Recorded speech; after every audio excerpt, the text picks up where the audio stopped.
What is going on, y'all? Happy Monday night. It is your girl, Mrs. D Green. I'm gonna be honest and tell y'all this is my fourth attempt to do this video because, quite frankly, your girl is exhausted. It has been a long weekend, and with the time change, that has not helped. And also, it's been a demanding, past few weeks at work. So my energy level is, and then my mental, and there's only so much you can do. I'm starting to, become an empty cup and I can't pour. I just need one good day of just sleep. That's what I need. Really solid rest. I'm going to try to go for that tonight. Get a good 8 hours of sleep because I got a presentation tomorrow and I need to be tip top. But anyway, thanks for joining me. It's good to be talking to you all again. Housekeeping. Please don't forget to like, comment, subscribe, share. Hit that notification bell too once you do subscribe, so this way you can be notified whenever I upload a video. Let me also say this to anyone that is touching this video. I just want to extend prayers out to anyone that has been impacted by what is going on in this country right now. It really hit home today. I had an HR partner reach out to me. And I mean, it's been hitting home, but the more you hear what people are dealing with, the more you just want to have gratitude for what you have. Have mercy on people. We're all dealing with something, right? We are. There was an HR partner that reached out on behalf of a former employee to see if they got a one-time payment paid out. And I get it. This employee was just looking, seeing if they could scrounge up what they could. And then the HR partner told me that this employee was on the brink of eviction. And it hit home because I'll be honest, I don't want to negate the stuff that I'm dealing with because, like I said, we're all dealing with something, whether the level is one way or the other. So my stuff I'm dealing with is I'm trying to move into my luxury apartment, but I have a pending real estate project that is delaying that. I really need this for my soul. And so I've gotten discouraged and I get really stressed. But at the same time, I have to remind myself that I am fortunate. I am, because I do have the assets. I have means of transportation. I got not one but two places to sleep if I wanted to. My daughter is healthy and happy. My dog is healthy and happy. I have a colleague whose dog is not really doing well, and it just broke my heart when he was talking about everything the dog was dealing with. There's cancer and there's gallbladder problems, so it's just like, man, this is just a heavy, energetic season, right? I am so looking forward to Thanksgiving. I really am. I need another big something to just give me a jolt of happiness, right? Because it's those everyday moments that are tricky to remain happy in. Am I not the only one that's guilty of always chasing those moments to try to stay happy? That's why I go out. That's why I'm trying to hang out with friends. That's why I'm channeling my grief and everything I'm dealing with into creative outlets. I'm always trying to keep myself going. But just keep hope alive, y'all.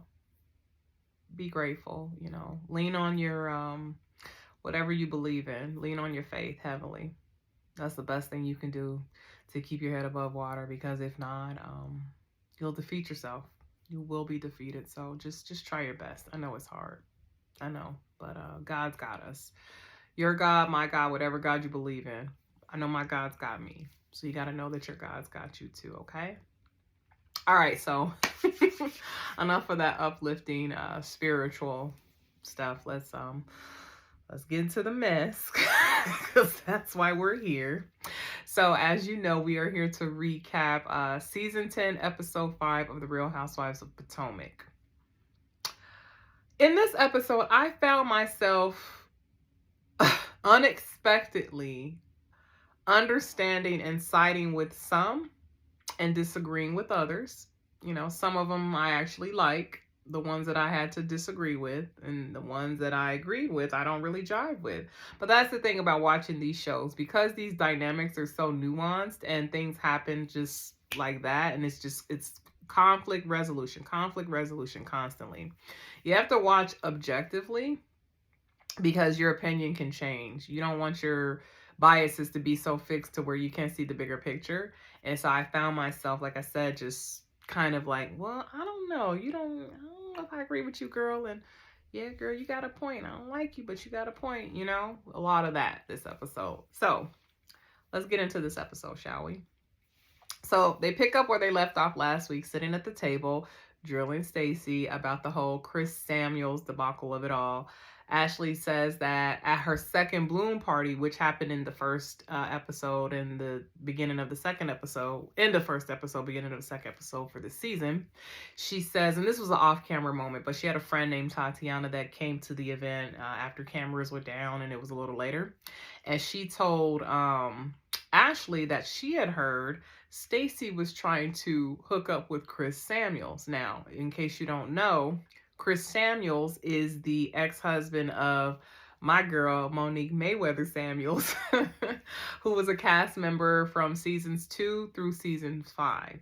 Now, Monique was a very polarizing character. She left, some would say on a low, some would say on a high. She got into a physical altercation season 5. Her and Chris have divorced since then. So, you know, to add a little zhuzh to this season, they're going to bring her ex-husband up because she comes back this season. But, you know, even if Stacy were trying to pursue Chris is grown. He's divorced. Stacy's grown. She's divorced. What's it to you, Ashley? Like, seriously, what is it to you? Ashley was really pissing me off. And I know it's just for the show, but when I look at her stance on just trying to force Stacy to be truthful and like pin her to some sort of corner, like, you gonna tell the truth, you gonna tell the truth. Ashley, again, you were not forthcoming about your life. The first 5 seasons. We did not know you were in an open relationship and you and your husband got down with threesomes. I mean, we had suspicions because things started coming out, but you were not forthcoming about what was going on with you and your former husband. You were not forthcoming about what was going on with you and him throughout the divorce. Now, granted, I know that's a legal situation, but do you see what I'm saying? It's like, girl, stop. Like, even Giselle's not even pressing Ashley as much. That don't mean she ain't involved, because Ashley could be doing Giselle's bidding, you know. Giselle probably delegated. All right, you get Stacy, I'm gonna get the other girls. That type of shit. But anyway, it's just, it's bugging me. It really is. But Stacy's not fazed. Because Stacy says that Chris is a good person. He's wonderful, you know. Good friend, good father, all of that. And I guess she was saying this to kind of paint the picture. Okay, if I were interested in him, he's a catch. So what's it to you? Exactly. What's it to you? Shit, Chris is tall and juicy. Y'all know how I said I like them. So shit, if I had opportunity to shoot my shot at somebody like that, I would too. And like I said, what's it to you? But anyway, so when Stacy is advocating on behalf of Chris's character, Ashley's like, well, how do you know this? Why would you know this? Anyway. So Stacy says, listen to me and listen to me good. I'm back with my husband. Basically, like, shutting this shit down. Like, it don't even matter. Like, it's irrelevant. Okay? Let's move on to the next story. And then Stacy in her confessional says, you can't expose what's not true, because that's what Ashley called herself doing. You know, she's trying to step in on behalf of Giselle because Stacy attempted to expose Giselle and her dating situation. So then Ashley, being the faithful minion that she is, used this to derail from that. But these girls are stupid because they all caught it. Wendy mentioned it and was on it like a dog with a bone. Like, let's stop, you know? It's like, girl.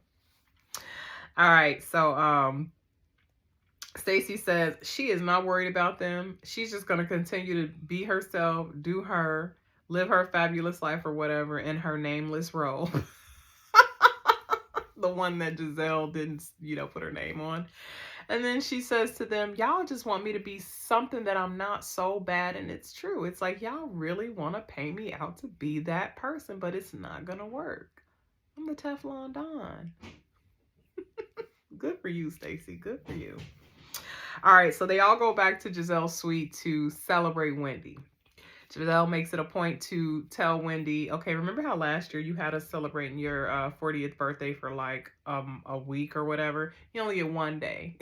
So let's celebrate you tonight. Side note, I'm the same way, okay? I'm the same way. Given all the tragedy and tribulations that my daughter and I have gone through, I've turned our life into a triumph. So when it comes to birthdays, I celebrate her for the entire month of August. Her birthday's in August. And I celebrate myself the entire month of June. Because if I'm not going to do it for us, I'm not going to expect anybody else to do it for us. You got to be intentional for yourself and show it for yourself. So, you love yourself. Ain't nothing wrong with that. Celebrating yourself. So, it may be obnoxious to some people, but like I said, are they going to do it for you? So celebrate yourself. All right. Anyway, so they're all singing to Wendy for her birthday, and then Kiana leaves. So Kiana says that she's tired, and she does, because she does seem like she's tired, because let's remember, I think this is their same night. So they arrived, this is the same evening. So it's been like a nonstop, marathon of activity. Shoot, I'd be tired too. And she says in her confessional, though, that she has reached her threshold of BS because she's tired of Wendy. Jossie's on some shenanigans. And then her friend being called out at the table as a catfish. Like, she's over it. She needs to reset. I understand that. All right, so they go back to Giselle's suites. Again, like I said, they're already there, so pardon me for repeating that. So they switch to an activity. It's called Truth and Tequila. Well, that's what I called it. It's kind of like a truth or dare game. If you want to be truthful about something, tell us the truth, or you can take a shot at tequila. So Ashley is the one that is starting off the questions. First person she asks the question is Wendy. So I don't know what it is. I mean, I know what it is in relation to Ashley, because Ashley is openly bisexual. Shit, I think Ashley be trying to take them all down. I actually have I'm not even going to talk about my theory because it's not relevant, but yeah, Ashley gets down. So she's always the one to bring it to same-sex attraction, right? So she asked Wendy, have you ever been sexually attracted to a woman? Wendy says she has. She was actually attracted to a dancer at a bar that, like a strip bar or whatever in their area. And she also made it a point to say the girl was so bad, like her body, she was so sexy, but she turned me on because she had these braces and she was so attractive. And I could relate because we all have our kinks, right? When it comes to teeth, I like a gap. So when she said braces, I was like, I understand, I get you, girl. So then Ashley asks Jossie, I think it's Jassy, because some of them were calling her Jassy in the episode. Some people call her Jossie.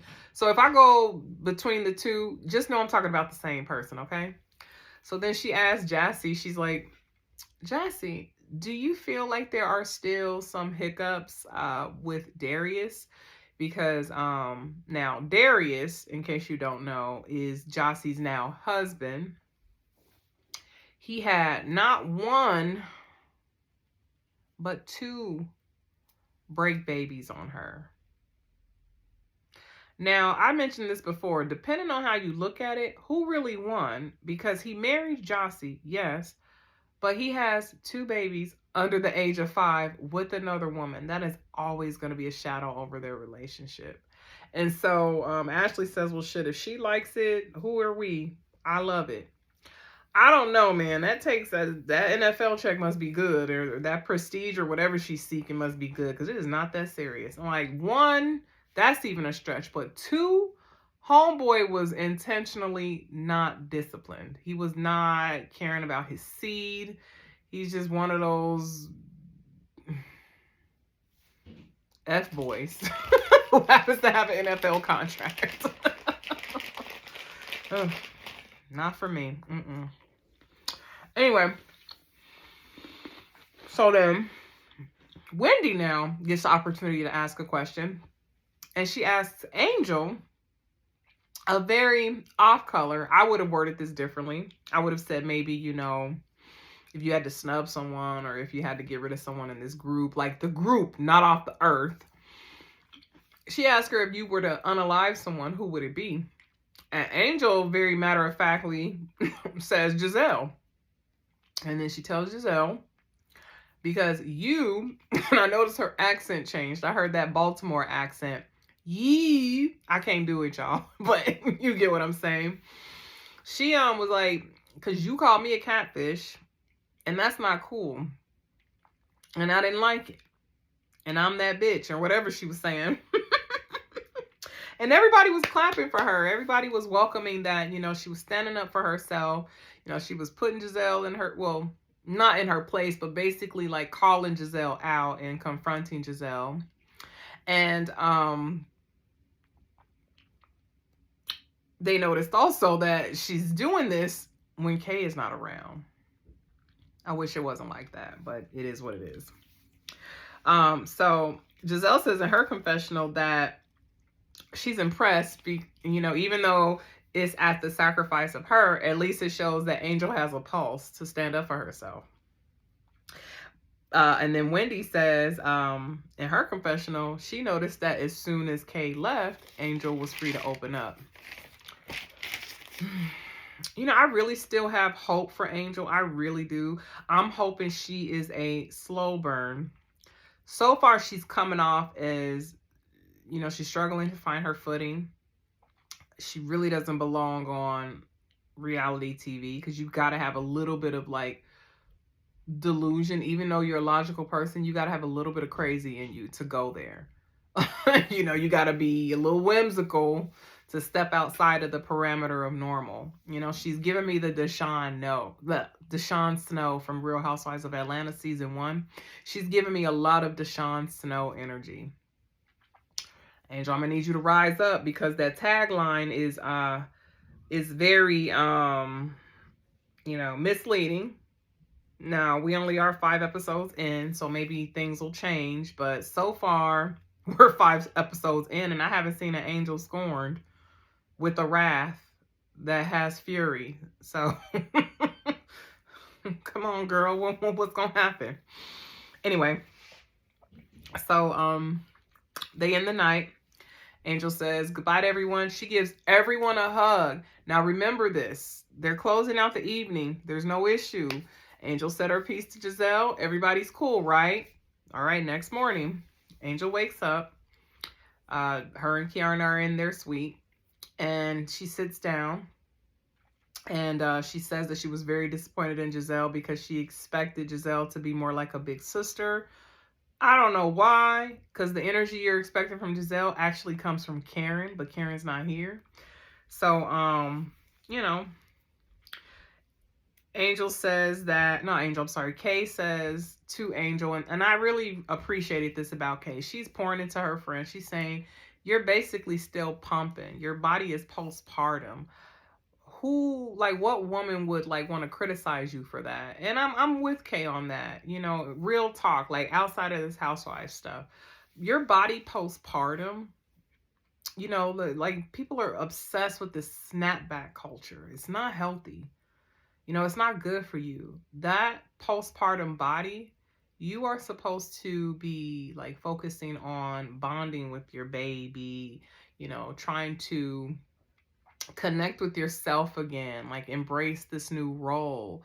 Not to mention, we all know the hormonal shift, right? That all of those hormones, that HCG, Like leaving your body and then having to recalibrate. The last thing you really want to be concerned about is the physical. The mental and emotional you're still catching up with. As a woman that has birthed children, you should get that. If your friend Kiarna can understand that and she hasn't birthed a child, Giselle, using this for a moment for this show is a new low for you because you also have babies back to back. Giselle's girls are literally Irish triplets. Grace is like maybe a year older than her twins, and then Giselle had twins immediately after Grace. So Giselle, like, not cool, not cool. And I've seen a lot of fodder online kind of going in defense of Giselle, like, well, she was talking about her face. She wasn't talking about her body. Okay, so let's go back a couple episodes. She brought up her breasts. So Giselle is obviously trying to highlight something about this lady's body. For whatever reason, we don't know because she's not being direct with it. But anyone can see that she's using this as a moment to drive drama in the show. And we don't like it, Giselle. Like, you need to snap out of that, okay? That's a new low. Even for you, like, you can hit some lows, but good gracious. We leave those type of lows for Candace. Not you. You should know better. So anyway, so then they're talking and Giselle comes in, to say hi to them or whatever and get them started for the day. And Kiarna is very forthcoming, tells Giselle that they were just talking about her, not in a pleasant way, all's mature. Kay steps away to kind of give them the opportunity, Angel and Giselle, to, express their grievances with each other or work out whatever it is. So I noticed Angel never took her glasses off, so she obviously didn't want to make eye contact with Giselle. And she starts crying. She gets up, goes to grab a napkin, sits back down, cries in front of Giselle, tells Giselle that she was disappointed. And she explains to Giselle that I'm in a place in my life now where, I just had a baby and I'm not necessarily comfortable in this body I have, even though I know I just had a baby. I used to work in media because Angel was a red carpet correspondent. And she said that her body and her looks were her currency. So for her to not be where she, knows she can be, that does mess with you. That does. And I was glad that she said it in that way.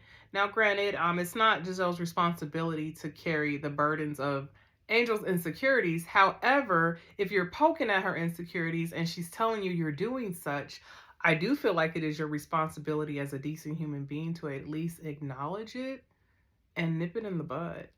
Like, don't press it anymore, even if it's for a show. So I don't know, because I've seen people online, saying Giselle's not responsible for Angel's insecurities. Angel needs to stop being so sensitive. No. Same thing can be said about Giselle. Find another thing to poke at, and now Angel is telling you what it is. So let's hope that this is the last time you bring attention to her body, because you've spoken about her breasts and you've spoken about the face tune or face altering of it all. Leave it alone. Leave it alone. That's all I gotta say. All right, so I made a point here. Yeah, exactly. Giselle, you had a mommy makeover, by the way. Angel's not obsessed with that snapback culture. She doesn't care about that. And she even says it in her confessional. She says, this is a very shallow and surfaced conversations, kind of unnecessary. Nobody should really be concerned about my weight. My husband is not concerned about my weight. He likes it, which he does. And at least I have a husband. Now, Angel, you ain't have to say that. You ain't got to weaponize your marriage. I mean, I get it. That's the shade. But I wish you would have said that to her in person. All right, so Giselle feels bad because she didn't want to hurt Angel, because Giselle, in her mind, Giselle is also Teflon like Stacy. Giselle's just doing her job. She don't get emotionally attached to this. She tries to apologize and give Angel a hug. Angel's like, I'm not there yet. I respect that. She says, I'll hug you later. We can work it out later. And then Giselle is, in her confessional, questioning Angel's energy. Now, this is where I get Giselle. Last night, you were hugging everybody. I thought we were cool. You said you would kill me. I thought that was the end of it, but no, Angel says that she had time to sleep on it. And, she thought about it. And Angel has said this the second time now. And you can only say that so many times before we as the audience are going to require you to tap in and do your Housewives thing. Get in your Housewives back, because you can't keep having these delayed reactions to, you already know what it is. You need to be on it. And Giselle is the type of woman, you don't gain her respect until you get her off of you, or at least challenge her in person. Now, granted, she'll keep coming after you, but at least she'll know, like, she can't try you too much. And if she does try you, this is what she's going to get. The type of energy you are giving out, Angel, is we don't know what we're going to get from you. We get this calm and self-assured and mature persona, that's mindful, right? Because remember, that was her package in the beginning. She's about mindfulness and peace and tranquility. I also said that she will get you together, but she's not doing that. So it's like you have this presence of that, but then you behave very insecurely. Like, like I said, she's giving off very Deshaun Snow energy. And if she's really going to make a splash on this show, she's gotta step out of that. She does. Because I'll give it to Kay. Kay taps into her housewife bag here and there. Ratchet and all. She taps into it. So that's all I gotta say. All right, so they go to the pool area. They're all gonna meet up. They have on like swimsuits and stuff. And side note, Jossie, woo, that girl is stacked. I was looking at her body. I appreciate nice bodies, okay? I love a naturally curvy woman, okay? I feel like just when it's just it's beautiful. Stassi, her waist was perfect. I said Stassi, sorry, Jossie. Her, like, the white swimsuit on the chocolate skin. She looked like a Barbie doll. I was like, go, girl. Like, she looked good. All right, so then Ashley, she wants to talk to Kay for whatever reason. Pulls Kay to the side. They're talking. Ashley compliments Kay's body, I noticed, because Kay does have a nice body. And then Kay says this, and I agree with this, because I'm one of those people that I believe when you say things in jest, or if you say certain things in the form of a joke that could be insulting, I say 50% of that might be true. That is you trying to disguise what you're truly trying to say in the form of a joke. So Kay says that insensitive jokes are not a good form of getting to know each other. Like, basically, I'm not with people doing familiar things with the unfamiliar. You got to fill out people first before you start trying to, like, josh them or, like, joke with them. I never like when people make insulting jokes, like, that are targeted towards you specifically. Like, you could say things that are, off color or maybe a little inappropriate. I'll give grace on that as long as it's not attacking one specific person. But like I said, when you do unfamiliar things when you do familiar things with unfamiliar people that can be personally taken, you might want to take a step back. That's not cool. So I was with Kay when she said that. But again, this is Housewives, so you just got to play the game, all right? So, let me see. Oh, okay. So they're split. So like I said, you got Kay and Ashley talking. And then you've got the other girls. So you've got Jossie, Stacy, Wendy, Giselle, I believe. They're all sitting in one area. Oh, and Tia. They're all sitting in one area. And then Stacy says that she thought it was very rude of Kay to not stay for Wendy's party. Now, I like Stacy, but I was like, Stacy, like, stay out of it. Like, if she didn't want to stay, she didn't want to stay. It's none of your business.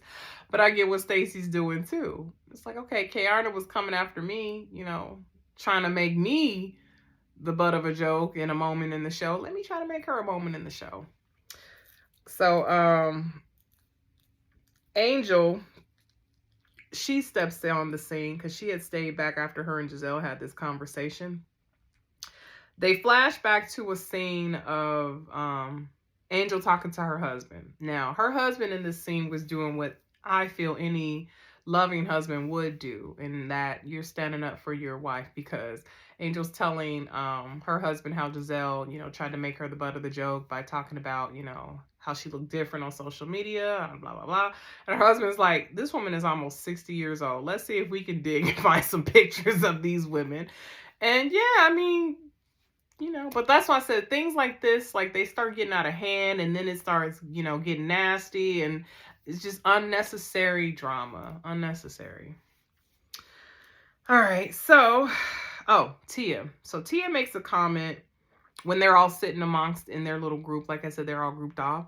She says that she's confused that Angel still has. Sorry, yeah, my neck is itching. I don't know why. I think I got bit by something. But anyway. So she says she thought that it had been resolved, Angel's issue with Giselle making the comment, because they had all hugged. She thought it was settled, right? And Wendy makes it a point like, yeah, like we seem to have to really hold hands with these two. Like they are the Debbie Downers in this group. Like they're the sad sisters. It's like we don't like it.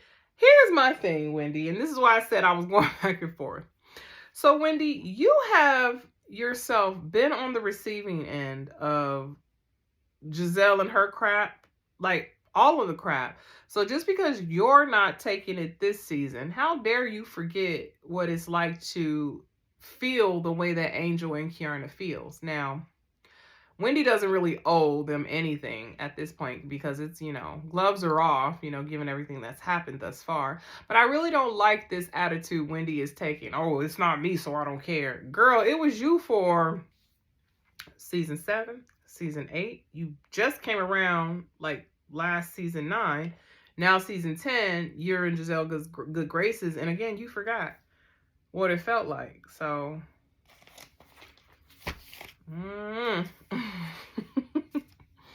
All right, so they're getting ready for dinner. Oh no, I'm sorry. They're getting ready for a tour. Now, this I like. So Giselle says in her confessional, because I do this too. Whenever you go somewhere, it's nice to learn the land of where you are. So if you do it in the form of a tour, you go to a museum, whatever. It's nice to get cultured and learn about where you are. And where they are is they're in Nevis. So it's in the Caribbean.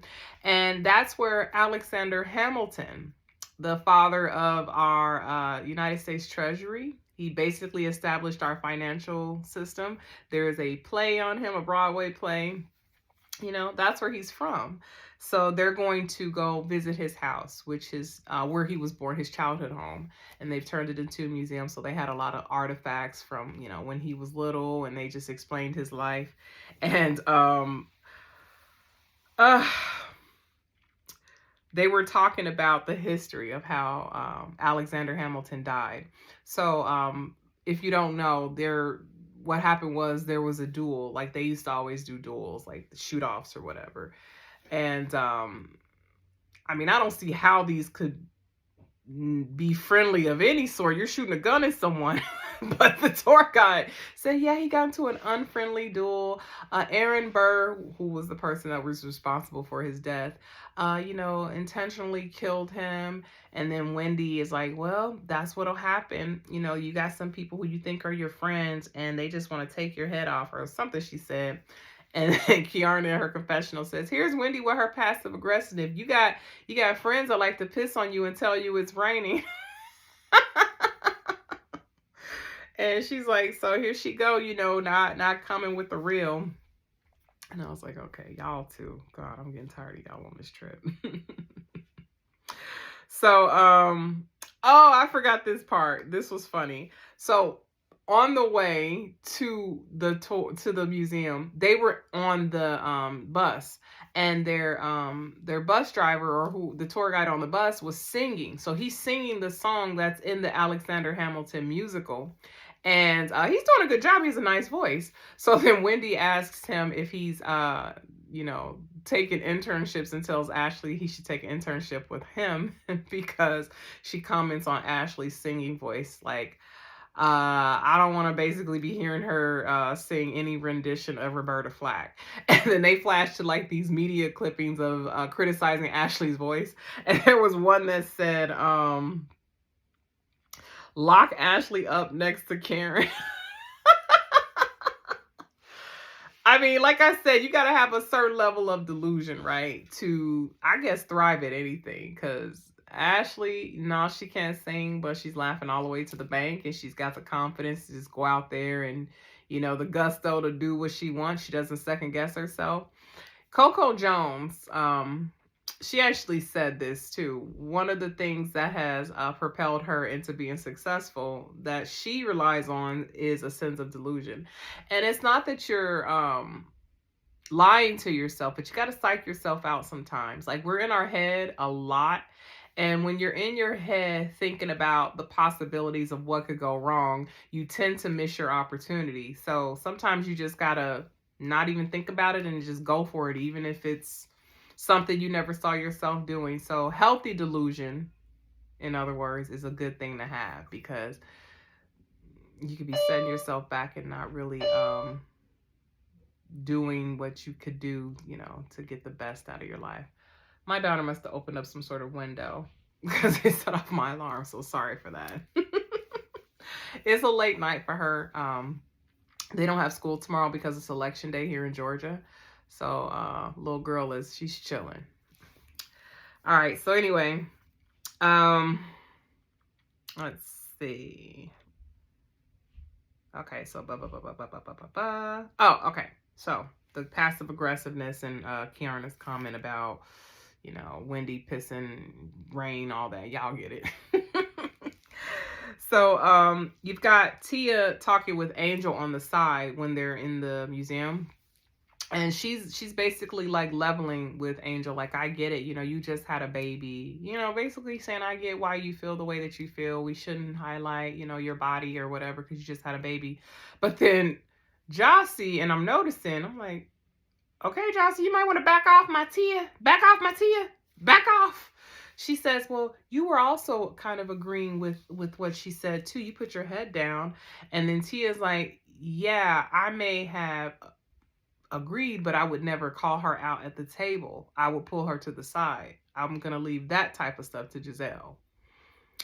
And there's a scene that they showed for next episode where Jossie's going after Tia again. And then she says something in this episode afterwards. So I'm like, Jossie, are you just targeting the flute holders?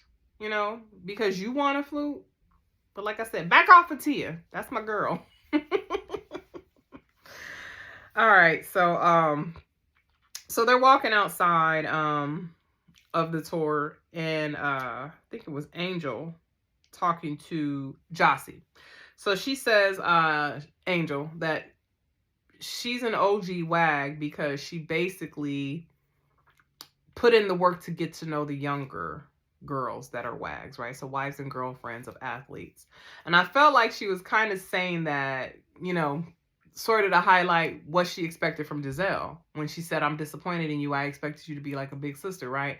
Well, girl, that's offline, not reality TV expectations. You're on the show, so a little different. But I get the sentiment though. Like, it's, when you do get inducted into a form of a sisterhood, whether it be, wives and girlfriends, work colleagues, friend groups, etc.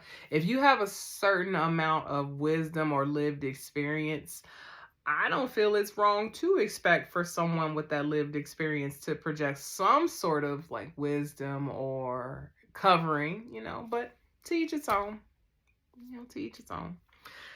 So then Jossie tells Angel that she noticed her energy changed, from the night before. Because remember, Angel was cool, but then the next day, she's got an attitude again because she slept on it and she thought about it.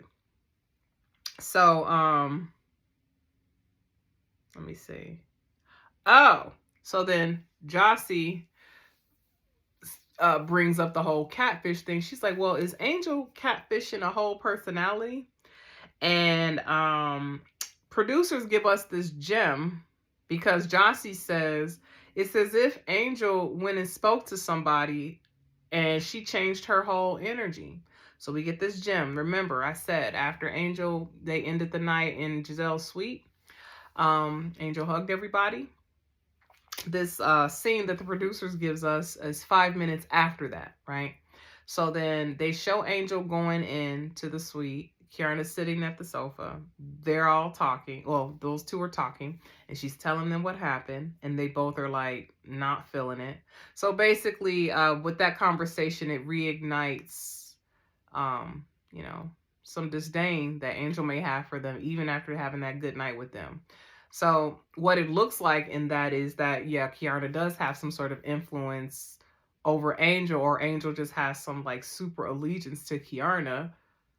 But again, girl, you got to stand on your own. Like this is just, you have to separate. And this is why I say Angel's giving off Deshaun Snow energy, because Deshaun just came off a little too normal for reality TV. And again, I'm going to say this again. If you're going to be on these shows, you got to have a little bit of craziness about you, or, you know, prone to be whimsical and not basic, because that normalcy that we all get where you're coming from, it doesn't fly on this. Like, you got to let these women know what it is. So you have to have like a continuous, have continuity, have consistency about your personality, or call that shit out in the moment. You know, don't be like, oh, you know, we're good. You know what? No, I thought about it. But it's at the probing of a relationship you have outside of that group. You see what I'm saying? So this is why they're all telling Angel, you act different, you know, when you're not around Kiana. So I hope that changes. All right. So, they all go back to their rooms. For some reason, they give themselves nicknames. I was like, okay, whatever. So Stacy, Wendy, and Jossie, they're the Color Girl Collective, the Curly Girl Collective. Cute. And then you've got Ashley and Giselle. They're the pretty pussy pink palace. That's what it is. And then Ashley, she says, yeah, I mean, our group is fun, but I can't sit here and act like I don't like to go party with the other girls too. So I was like, all right, whatever, Ashley. All right, so they're all back at the room after the tour because they're taking a lunch break. They're going to get back on the bus to go shopping, but they're having lunch at Giselle's suite. So then they're all eating. Wendy calls out Ashley for being Captain Save-A-Ho, and how she noticed that Ashley took the opportunity to turn it around on Stacy, but she ain't fooling her. You trying to deflect from us asking about this Sean character for Giselle. So it turns out there is actually something going on between them, because Giselle tried to play it down last week saying it's just a date. But then here, Ashley tried to bring it up again to talk about Chris Samuels and Stacy, but Wendy's like, no, let's stay focused here. So they start asking the pointed questions. What's going on with this person? Who is he? Giselle says that her father told her before he passed away that she needs to find a man that is comfortable for her, like a shoe, makes her feel comfortable or whatever. That was the metaphor he chose to use. I would have used something different, but I get what he was saying. Someone that brings you peace, someone that you can rely on, someone that brings you comfort, someone that you can, you know, you throw on your comfortable shoe and you can just move through life or whatever. So same thing with the man. And they start asking, well, how's the size, in reference to a shoe. Giselle doesn't answer that. They ask if she slept with him. I think Wendy asked her that. And Giselle didn't answer, but did answer with like the gesture on her face. And then Wendy says, okay, answer me this and this will tell me everything I need to know. Has he met any of your daughters? And she doesn't say it in the scene, but she says it in the confessional that he has met Grace, who's the oldest. And Grace likes him because he's age appropriate and, you know, he's just a good dude. So yes, Giselle does have a man. Giselle does have a man. And again, I'm going to say it again. I get why she's safeguarding her relationship. What they did to Sherman, because this is a show, but, you know, at the end of the day, when you want to go off into the sunset with your man, you want to protect what's important to you. So if Giselle wants to safeguard her relationship, while it may annoy me how she's able to get into everybody else's business and not reveal her own business, but like I said, as I grow mature in my age and I know what's important in life, and I look at all these like interconnected relationships and like, it's like this alternate reality what they're dealing with. I'm not going to fuck with my real reality. Like if I got somebody that's solid in my life, somebody that I really care about, I'm not going to subject them to anything that could cause harm on our relationship because I value that too much more than this shit. And Giselle's already lived that. She really loves Sherman. You could really tell it hurt her because Giselle was actually crying on camera, and Giselle doesn't cry. So I will give Giselle that. As a grown woman myself, girl, protect that. Protect that, because they could cancel this show tomorrow, but you would have your man.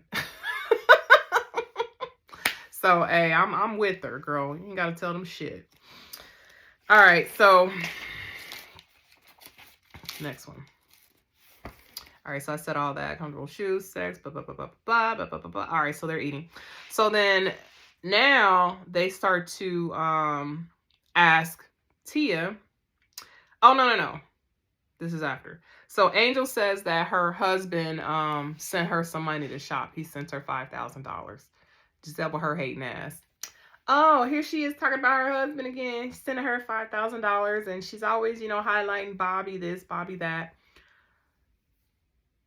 You do know that that's what the premise of this show, this whole franchise was established on, right? Kept women who were housewives. Okay, there were a few of them that were independent and entrepreneurial, but for the most part, in the very beginning, that was the origin. Women who married into money or came from money. So, just like Monique, Giselle is finding issue with how Angel is highlighting her husband's money, because they go back to a couple of scenes where Angel spoke about Bobby telling her to drop a stack on the horses. She mentioned earlier in this episode, which I didn't mention because I didn't think it was important, but it ties to this scene, how Angel said that Bobby was going to charter a plane because he don't play about her, when she was upset, and then he sent her $5,000 to shop. I mean, her fucking husband loves her and he wants to spoil her. What's the problem, Giselle? What's the problem? She says that just Angel needs to talk more about herself because that's what makes her a bad woman, that she's independent and could, be about herself. But I'm sorry. Angel's happily married to an attractive man who has money, and they're having sex. Clearly, they are into each other. Why can't that be celebrated, Giselle? Good gracious. Anyway, so then now they ask Tia how she met her husband. So Tia says she met her husband in London while she was shopping for a jacket, and then she heard this American accent say that she looked good in the jacket, right?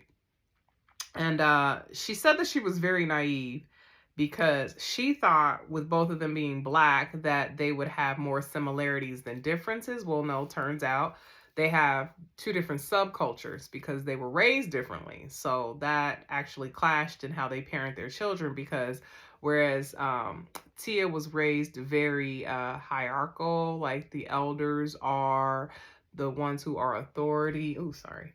You don't challenge them. You speak to them a certain way, and you speak to your peers a certain way.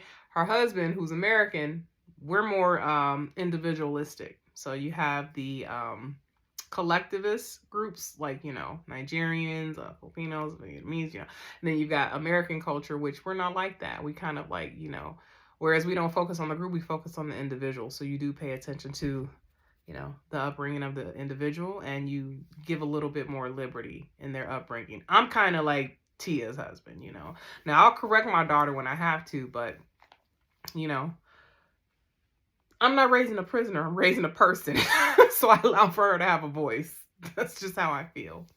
But I couldn't disagree with her on this part where, yeah, just because you're two black people, we're not a monolith. Subculturally, there can be differences. So, they were able to make it work. They've been married. They got 4 kids. So they obviously found happiness and peace in it, But I definitely understand that. I actually had a situation where I was with someone and subculturally we were different. And that's why we didn't work, because our communication styles were different. Our expectations were different. So I definitely understood her. See, this is why I like Housewives. It's bigger than just drama. It highlights relationships on all levels, like conflict and resolution on all levels. And I like to see stuff like that. I like to. All right. So Wendy asks Tia if it was an issue with her Nigerian culture that she married a non-Nigerian. And yeah, that wasn't a thing. But like I said, they make it work. So they finish eating. Giselle interrupts and says, we got 10 minutes before we get on the bus. They finish. They get on the bus. Wendy's not feeling good. When they all got on the bus, there's a stripper pole there. And Ashley did okay. She did okay. Wendy got on that bus and did a little, wazoo on that pole. And I'm just going to say, because you're sick, the twerk didn't work. But I was like, girl, that was a little stiff. Move your waist a little bit. Move your core.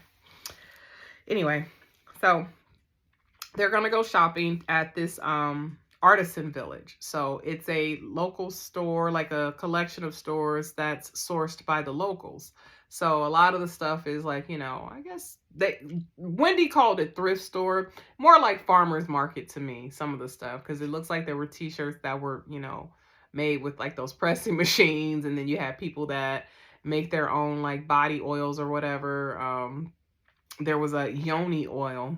And Ashley's like, yoni? You put it on your yoni? Like she's talking to the store merchant. And Tia's like, give her 5. Ashley is very, like I said, she's very sex forward, sex positive. So she's always going to be talking about this stuff. All right. So they're in the store shopping. And then Angel said she just sent her, and this is where the sexed part of the episode, like the title, she sent her husband a text message, sex. And he responded, yeah, that's the type of stuff that, could cause us to have a baby. Okay, so that's going back to the whole body thing, right? So then there's also that. The fact that her husband is actively saying, having this sex, we can have another baby. Okay, Giselle, how do you know that Angel is done having babies? Why would she want to snap back so fast if she's still in the process of possibly building her family? Angel is, under 40, and she's at that age where she can keep having kids. So, like I said, her and her husband are getting it in. He likes it. Hey, it is what it is. I love that. So Stacy, with her silly self, she's like, I wonder if I send Timo a text like that, what would he say? So she sends him a text, doesn't get the same responses as Angel's husband. And Stacy says that in her confessional that Timo is German, so they have a different sense of humor, because he says to Stacy after she sends a picture, she's like, he's like, I think you got the wrong number or whatever. I don't think you meant to send this. Now, Stacy knows her husband, so she says he's joking, right? Kiarna understands. She's like, and this is where I was like, okay, Kiarna, another point for you. So Kiarna's like, he probably said that because you guys are rekindling and he's not used to that. So he wasn't expecting you to send something like that, so he didn't know how to respond to that.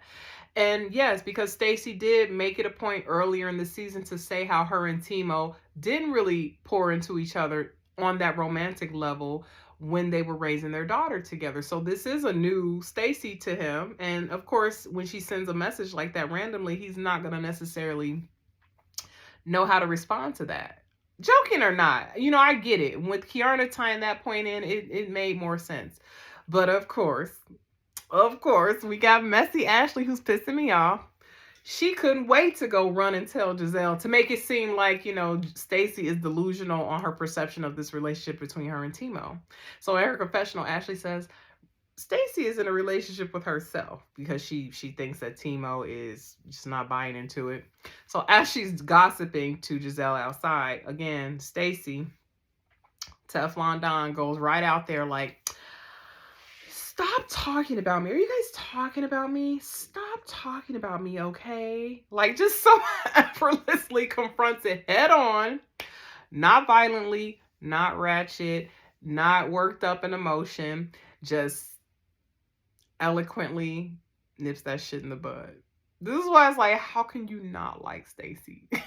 Like, how can you not like her? All right, so they do this one last thing. It's a steel drum lesson. Wasn't really fun to me, so I'm going to skip that part. All right, so so they're getting ready for dinner. This is the last scene. Now, with Wendy being sick, she got dressed. She was going to attempt to go, but she ends up staying behind. So Stacey and Giselle bring her goldfish, ginger ale, and Gatorade. And that's pretty cool. Giselle says in her confessional, you know, I want to check on her because regardless of how these women feel, I actually do care about them.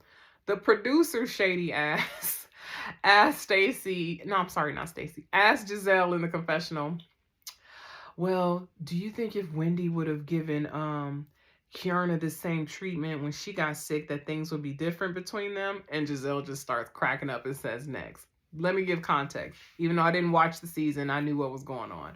So they all went on a trip. This was season 8, I believe. And Kiana got sick, and Wendy brought Kiana on as a friend of. So when Kiana got sick, Wendy wasn't tending to her friend. In fact, she actually said she didn't want to share a room with her because they were going to pair them together. So what that indicated to the audience was that Wendy wasn't as loyal and caring towards a friend that she ushered onto the show. So fast forward to tonight's episode, or the episode I'm talking about tonight. That's why the producer asked Giselle that, and Giselle got a cackle out of it because she knew what the producer was doing and what he was paying homage to. All right, so they go eat. They go eat at this restaurant called Sunshine, I think it is, and the owner's name is Sunshine. And they're drinking this drink called Killer Bee. Now, I looked it up, and I actually want to try it. It's got like rum, punch, honey, I think lime, club soda. I think I even saw black pepper in there. I was like, oh, I want to try that. But I guess Sunshine's Killer Bees, because this is a drink they've been drinking because they drank it at the other dinner. Well, Sunshine's versions had more of a kick because Kiana was like, Killer Bee, this is more like Killer Wasp because it had a little bit of a bite to it. And she did say that. And they actually panned to her face when she took her sip of the drink at dinner. And Kiana looked like she was disgusted and like it was just hard to digest. So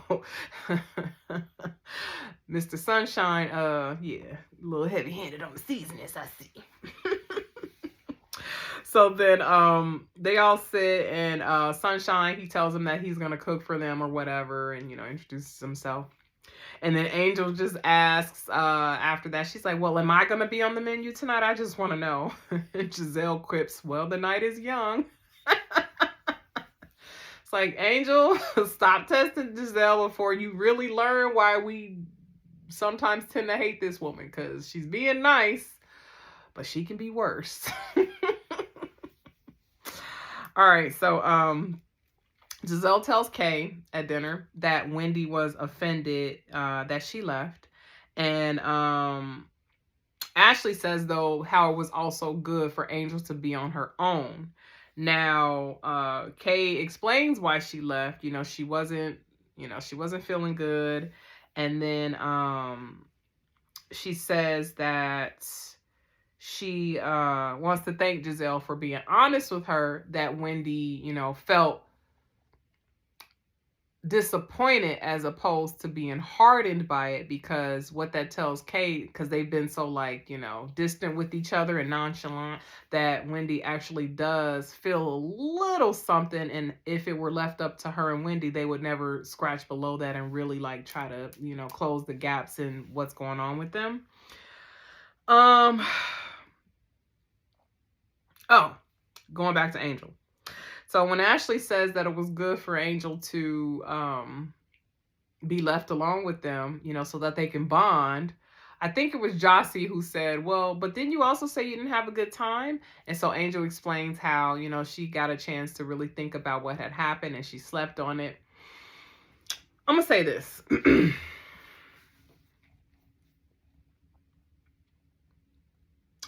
Angel has said this a couple of times, and I get that, right?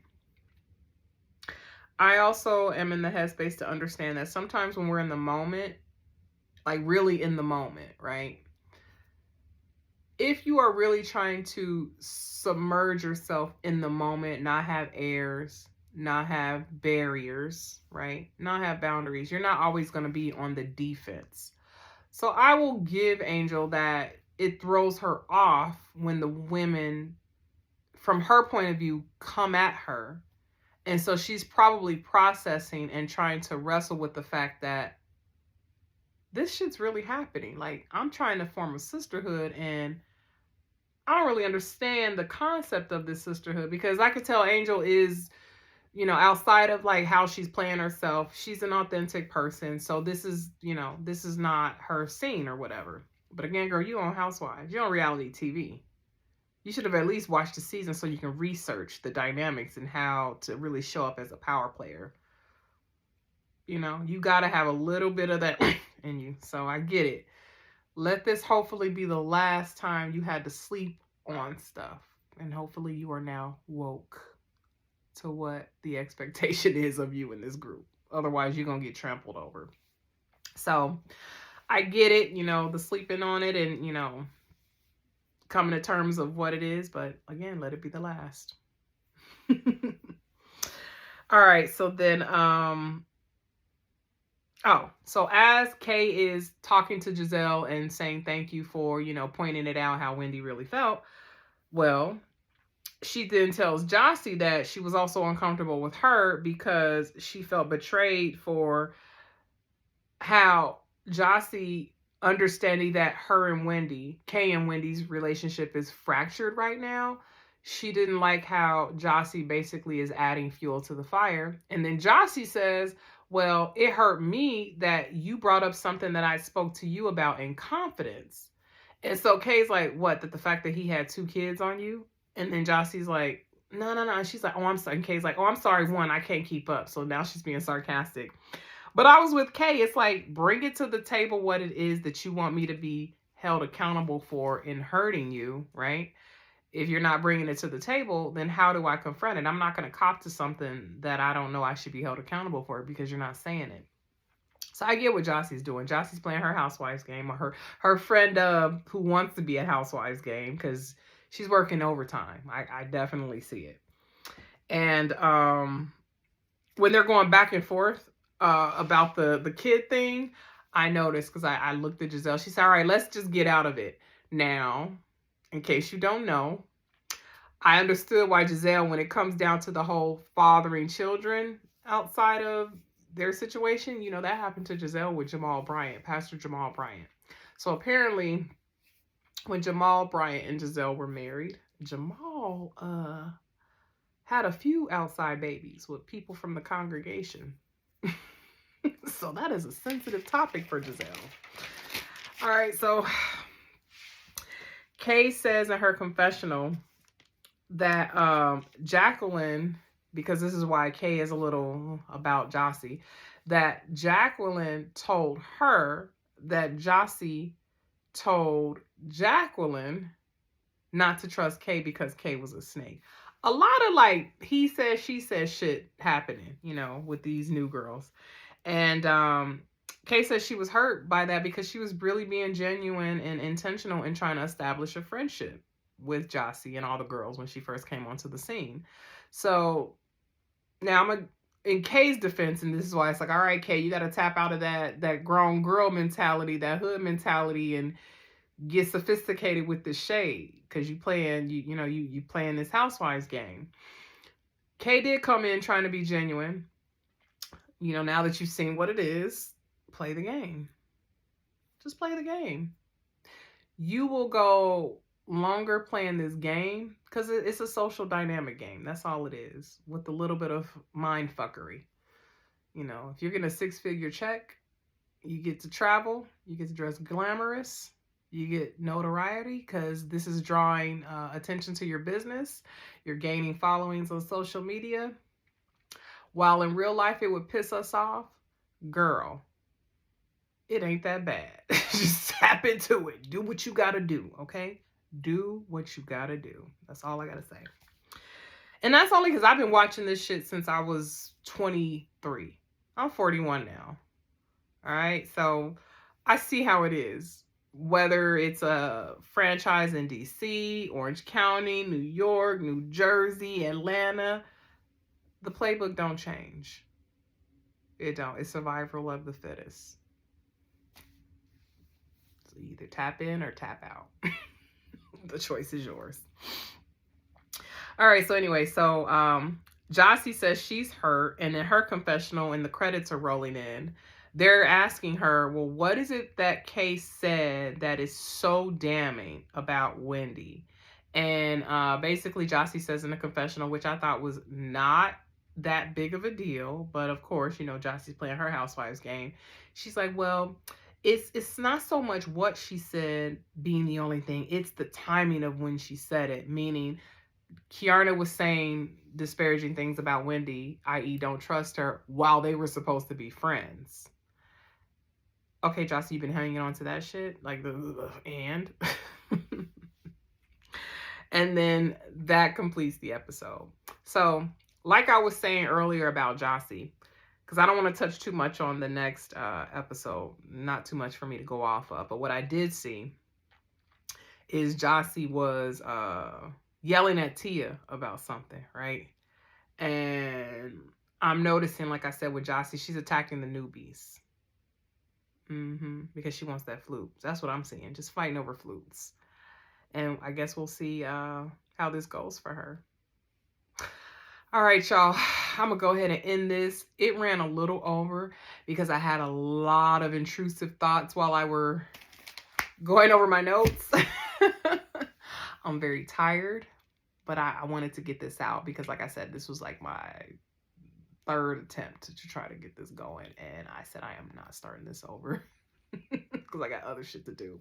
But I hope you enjoyed the episode. I mean, come on, Monique. We want Monique to come. I was hoping she was gonna come next week, but looks like probably episode 8 or 9 she'll be hitting the scene. So I'm looking forward to that.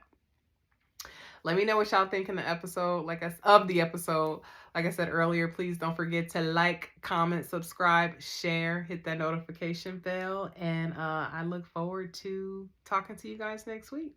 All right, peace and blessings. Don't forget, like I said, remain gracious, gratitude, rely on your God. We're gonna be okay. All right, y'all.